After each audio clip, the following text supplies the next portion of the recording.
नमस्कार। आज हम समावेशी शिक्षा के अंतर्गत विभिन्न बालकों के प्रकारों को देखते हुए समस्यात्मक बालकों पर विशेष चर्चा करेंगे। समस्यात्मक बालकों को समझने से पूर्व हम इसके अर्थ को समझने का प्रयास करते हैं। जैसा कि प्रायकर हमने देखा है कि जन्म के पश्चात प्रत्येक प्राणी को एक नया वातावरण प्राप्त होता है। इस वातावरण के साथ समायोजन स्थापित करने के लिए प्रत्येक प्राणी को अपने कुछ जन्मजात आदतों का परित्याग करना पड़ता है तथा कुछ नई आदत जो समायोजन के लिए अत्यावश्यक होती है उनको ग्रहण करना पड़ता है। किंतु कुछ बालक समायोजन प्रक्रिया के दौरान ऐसे व्यवहारों को अपना लेते हैं जो सामान्य व्यवहारों की श्रेणी में नहीं आते हैं। बालकों के ऐसे व्यवहार ही समस्यात्मक कहलाते हैं और ऐसे व्यवहार करने वाले बालक को ही प्रायकर समस्यात्मक बालक के रूप में समाज में देखा जाता है।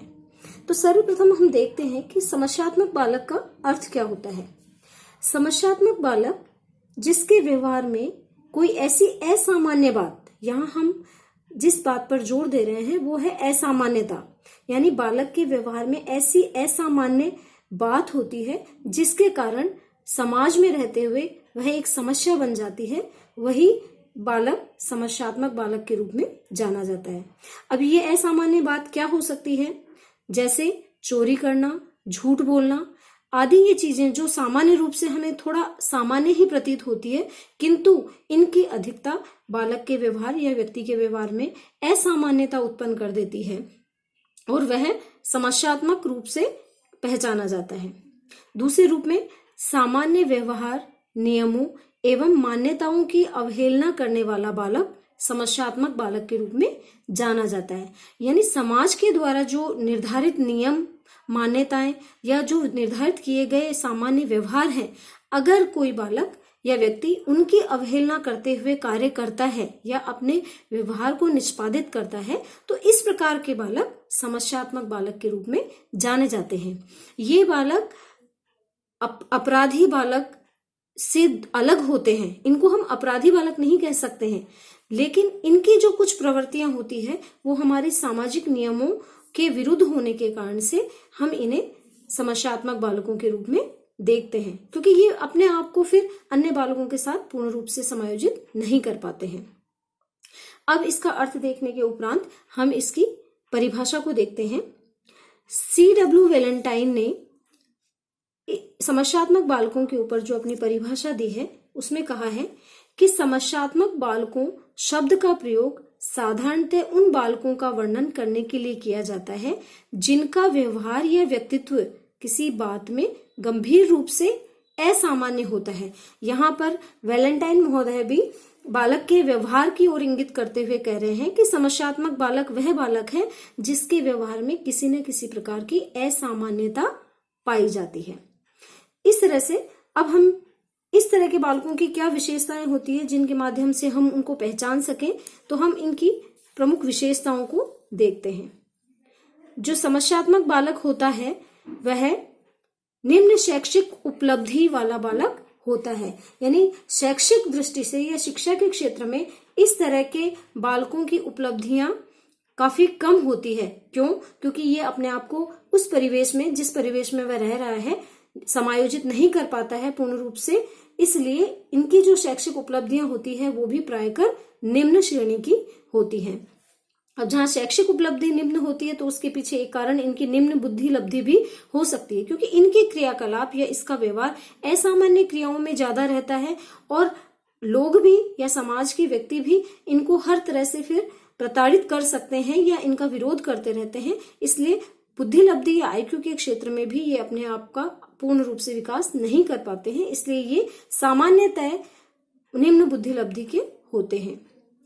इसके अलावा इस तरह के बालकों में समायोजन की असमर्थता होती है।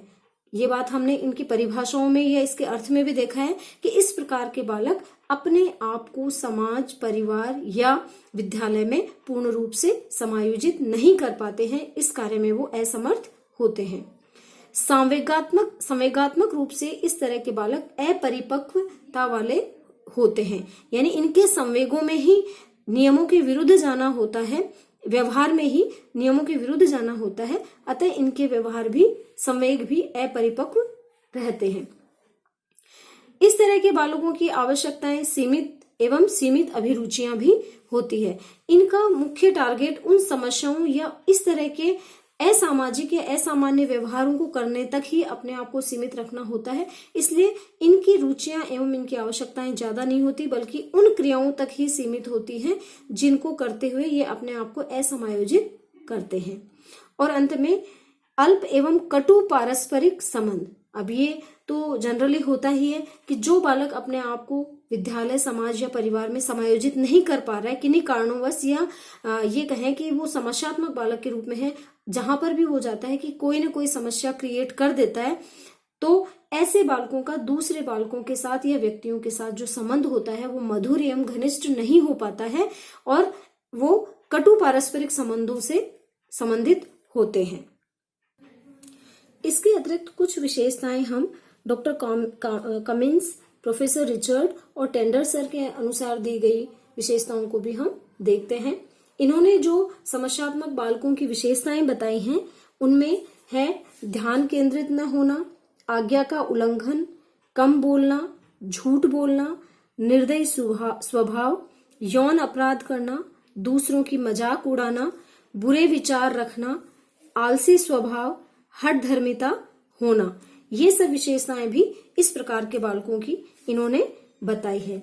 यानी ये विशेषताएं या ये बिंदु अगर हमें किन्हीं बालकों में नजर आता है कि जैसे इन बालकों का ध्यान केंद्रित कार्य पर या पढ़ाई में नहीं हो पाता है, तो इस तरह के बालक समस्यात्मक होते हैं। वो न केवल अपना ध्यान केंद्रित विषय वस्तु पर या कक्षा में या कक्षागत वातावरण पे केंद्रित कर पाते हैं, बल्कि वो अपने व्यवहार के द्वारा, अपने असामान्य व्यवहार के द्वारा कक्षा के अन्य बालकों पर भी इसका प्रभाव डालते हैं और कक्षा में बालकों को ध्यान केंद्रित करने में बाधा उत्पन्न करते हैं।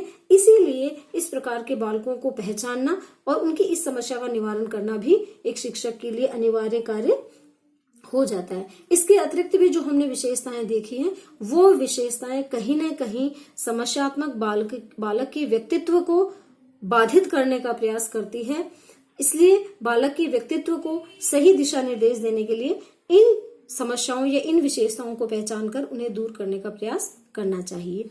अब हम समस्यात्मक बालकों के विभिन्न प्रकारों को देखते हैं कि ये बालक किस किस प्रकार के समाज में होते हैं, या विद्यालय स्तर पे हम इन प्रकारों को देखकर इनकी पहचान कर सकते हैं। तो समस्यात्मक बालकों के प्रथम प्रकार को हम देखें तो इस प्रकार के जो बालक होते हैं वो एक है मनोशारीरिक समस्यात्मक बालक। जो मनोशारीरिक समस्यात्मक बालक होते हैं ये हमने बच्चे के व्यवहार के अकॉर्डिंग इनके प्रकारों को हमने देखा है। शारीरिक समस्यात्मक जो बालक होते हैं उनके पीछे कारण जो होता है वो होता है शारीरिक एवं मानसिक आवश्यकताओं की पूर्ति न होना। अर्थात जिन बालकों की शारीरिक या मानसिक जो उनकी नीड होती है, बेसिक नीड होती है, उनकी अगर पूर्ति नहीं हो पाती है तो इस प्रकार के बालकों का निर्माण होता है। इसका अगर हम उदाहरण देखें तो पोषण की कमी, यानी जन्म से पूर्व या जन्म के पश्चात घर की आर्थिक स्थिति या किन्हीं और कारणोंवश बालक को पूर्ण रूप से पोषण नहीं प्राप्त हुआ है, तो इस तरह के बालक भी समस्यात्मक बालक होते हैं। दूसरा, असुरक्षा की भावना एवं शारीरिक हीनता। शारीरिक हीनता से यहाँ तात्पर्य है कि बालक का कद काठी न बढ़ना या फिर अपने शरीर की किसी कमी या विकृति के कारण से समाज में या अपने पीयर ग्रुप के साथ उसमें किसी तरह की हीन भावना का विकास हो जाता है। तो इस प्रकार के बालक भी अपने व्यवहार में कुछ ऐसी असामान्य क्रियाएं ले आते हैं जो समस्या के रूप में नजर आने लगती है और वो उस प्रकार के बालक समस्यात्मक बालक के रूप में पहचाने जा सकते हैं। इन बालकों के अगर हम लक्षणों को देखें तो प्रायकर ये बालक अंगूठा चूसना, बिस्तर गीला करना, नाखून काटना, अपने मुंह से नाखूनों को चबाना या काटना या दिवा स्वप्न देखने वाले होते हैं। यानी अधिकांशतः हम देखते हैं हमारे आसपास में ऐसे बालक हमें मिलते हैं जो या तो एक उम्र के पश्चात, यानी बहुत छोटी उम्र में अगर बच्चे में अंगूठा चूसने की, यानी शैशवावस्था में अगर उसमें अंगूठा चूसने की आदत है तो वो एक नैसर्गिक क्रिया हम उसको मान सकते हैं कुछ सीमा तक। लेकिन उसके पश्चात भी अगर बालक अंगूठा चूस रहा है, अपना बेड गीला कर रहा है रात को सोते समय, या किसी परेशानी की घड़ी में, या इन जनरल वो नाखूनों को काट रहा है, तो इस प्रकार के जो बालक होते हैं वो किसी न किसी समस्या से ग्रसित होते हैं। और वो समस्याएं मुख्य रूप से मनोशारीरिक समस्याएं होती है, यानी उनके मानसिक स्वास्थ्य में अगर कोई कमी है तो, या समस्या कोई उत्पन्न हो रखी है, तो इस तरह के बालकों की ये लक्षण मुख्य रूप से पाए जाते हैं।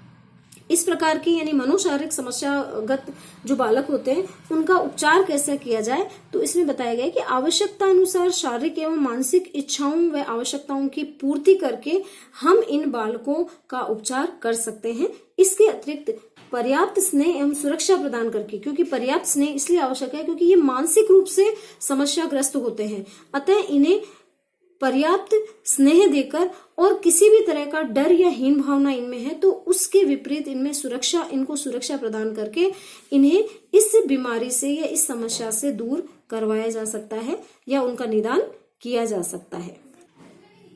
समस्यात्मक बालकों का जो दूसरा प्रकार है वो है संवेगात्मक समस्यात्मक बालक, यानी ऐसे बालक जो समस्यात्मक संक्षोभ पीड़ित हैं, इमोशनली डिस्टर्ब्ड हैं जो बालक, वो भी समस्याग्रस्त बालक के रूप में पहचाने जा सकते हैं।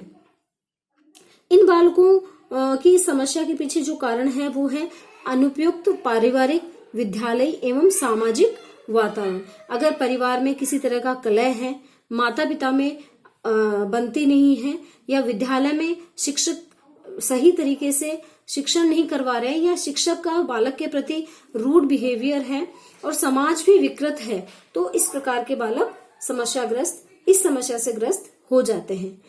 इनका अगर हम उदाहरण देखें तो माता पिता द्वारा पर्याप्त समय न देना, गलत संगति, अत्यधिक अनुशासन या अनुशासनहीन वातावरण होना, उपेक्षापूर्ण व्यवहार अथवा अत्यधिक लाड प्यार इस समस्या का कारण बन जाता है। इस समस्या से जो ग्रसित बालक हैं उनके अगर हम पहचान करें तो वो जिद्दी एवं आवेशी प्रवृत्ति के होते हैं। उनके व्यवहार में चंचलता या तो अत्यधिक होती है, या इस प्रकार के बालक बिल्कुल गुमसुम रहना पसंद करते हैं। इसके अतिरिक्त सहपाठियों के साथ अभद्रता का व्यवहार करना इन बालकों के व्यवहार में आता है। बौद्धिक रूप से ये मंद होते हैं। शिक्षकों को अनावश्यक परेशान करना इनका प्रमुख कार्य हो जाता है। अगर उपचार हम देखें तो अच्छा एवं उपयुक्त पारिवारिक वातावरण, सही मार्गदर्शन, मनोवैज्ञानिक मूल्यांकन एवं उचित प्रशिक्षण एवं अनुकूल पाठ्यक्रम का निर्धारण करके हम इस समस्या से बच्चों को दूर कर सकते हैं। तीसरे प्रकार के जो बालक आते हैं वो बालक कहलाते हैं अनुशासन विहीन समस्यात्मक बालक। जो ये बालक होते हैं, इस समस्या से ग्रसित होने के पीछे इनका कारण होता है अनुपयुक्त पारिवारिक एवं सामाजिक वातावरण। यहाँ अनुपयुक्त पारिवारिक एवं सामाजिक वातावरण, आवश्यकताओं की पूर्ति न होना, अत्यधिक कठोर नियंत्रण या उपेक्षा, पक्षपातपूर्ण वातावरण।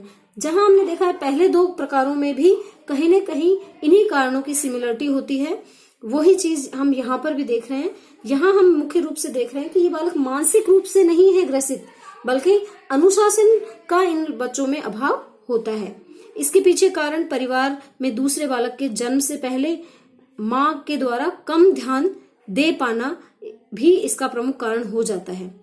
इसके जो लक्षण नजर आते हैं वो है उद्दंडता, झूठ बोलना, चोरी करना, गंदी या अभद्र भाषा का प्रयोग करना, तोड़फोड़ करना, बड़ों का सम्मान न करना होता है।